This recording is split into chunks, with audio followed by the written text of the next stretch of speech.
So for our listeners who have no idea what this is, can you kind of give us a breakdown of what spelling to communicate is, how it works, and kind of just explain it a little more?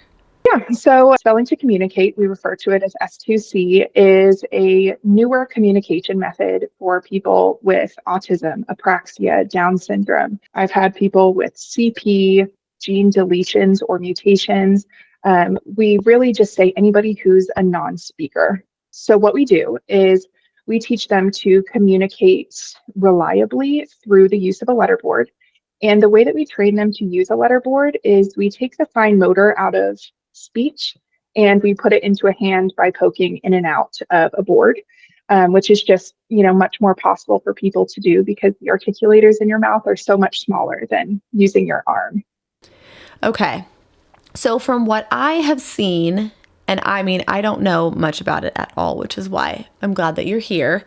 You have a variety of letterboards with, maybe 10 letters on each board. Is that right? I have quite a few boards. I'll explain why we have so many different ones. But to answer your question, we always start every single new person on a board that looks like this. We refer to these as the 3 boards because there are 3 for the entire alphabet. We start on the bigger boards because the letters are much larger, so there's a greater target for what we call our spellers to go for and a handle for the practitioner to use. Once they get pretty accurate on these ones with no prompting, we then move to our 26 board. Obviously, it's going to be a little bit harder because the letters are closer together, they're smaller, but this is what allows us to work on sentences and more open communication. Now, I have a lot of littles that really, really crave sensory input, or maybe I have somebody that's not really keen to holding on a pencil. And that's where we bring in what we call the sensory boards. So it's just like a piece of cardboard with these foam letters where they can use their finger to poke instead of a pencil. These ones are nice just because the foam provides like a little bit of sensory feedback. Sometimes we'll add like those cabinet rubber bumpers on them just to give a little bit more. But these are great for younger kids or, like I said, people who just don't like holding a pencil. And then we have the same one with a 26 board.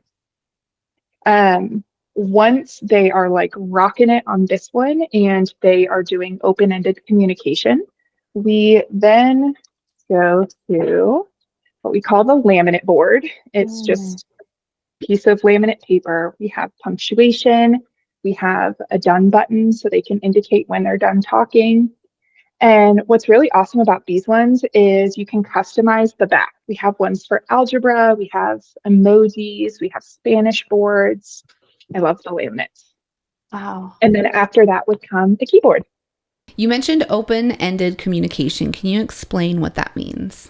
Yes. So when we say that a speller is open, it means that we could ask them a question like, how's your day going? And they would be able to reliably answer on their own.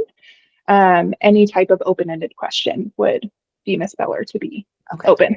What about, accuracy with spelling? Is that something that you work on, or is it more about just getting the communication? We have to build accuracy because we want the communication to be entirely coming from them. We want it to be reliable. And then we want this whole process to be replicable across people that they're able to work with on the boards. So when they're on the 3 boards, we are strictly working on accuracy on the boards, staying regulated while you're doing it, and then building up fluency. In the beginning of the process of S2C, you'll see the practitioner using their hand go up and down. It's like this, and I'll just literally move my hand up and down. I'll go, all the way up in the corner, get your eyes on the letter, what makes sense. And the prompting tends to turn people off a little bit because they're like, well, you're telling them what to do. And the prompting is meant to completely fade away in S2C. So by the time that they're expressing their wants, needs, desires on this board, there's 0 prompting from the practitioner, and they are just going at it entirely on their own. So accuracy is huge, and we can't have open communication without it.